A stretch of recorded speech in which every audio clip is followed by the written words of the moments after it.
ఇక్కడ జస్ట్ ఏంటంటే ఇక ఓన్లీ ఇది మా దగ్గర స్టోరీ లేదు అని మేము చెప్పం, మా దగ్గర ఎమోషన్ లేదు అని మేము చెప్పం. మా దగ్గర స్టోరీ ఉంది, మా దగ్గర ఎమోషన్ ఉంది, మా దగ్గర లాజిక్స్ ఉన్నాయి. సో మా దగ్గర ఎంటర్టైన్మెంట్ కూడా ఉంది. సో ఇవన్నీ హోల్సమ్ ప్యాకేజ్గా మీకు ఇవ్వబోతున్నాం. వీటి గురించని ఒక థియేట్రికల్ వైబింగ్ ఫిలిం ఇది. థియేట్రికల్ వైబింగ్ ఫిలిం అంటే మీరు అందరూ వచ్చి హ్యాపీగా నవ్వుకుని వెళ్తే మాకు అంతకంటే ఆనందం లేదు. సో ఇదే చెప్పబోతున్నాం ఇవాళ evening we're going to prove that we will blast once again. Like I always say, we're going to blast today. Thank you. What a confidence man you have.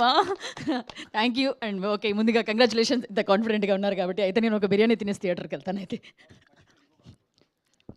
Mahesh Babu గారి ఫ్యాన్స్కి కూడా ఫీస్ట్ ఉండబోతుంది ఇవాళ. సో ఎందుకంటే చాలా రెఫరెన్సెస్ ఉన్నాయి. మహేష్ బాబు గారి fans అందరు గట్టిగా రెడీగా ఉండండి, పేపర్లన్నీ గట్టిగా రెడీ చేసుకోండి. మంచి ఫీస్ట్ మా నరేష్ గారు ఇవ్వబోతున్నారు ఇవాళ. ఓకే, ఆల్రెడీ రీసెంట్గానే ఇచ్చారు నరేష్ గారు. ఎస్, సో ఇప్పుడు నరేష్ గారినే మాట్లాడవలసిందిగా రిక్వెస్ట్ చేస్తున్నాం. ఏంటండి మొత్తం పేపర్లు మీకే రెడీ చేసుకోమంటున్నారు, మీరే మాట్లాడమన్నారు.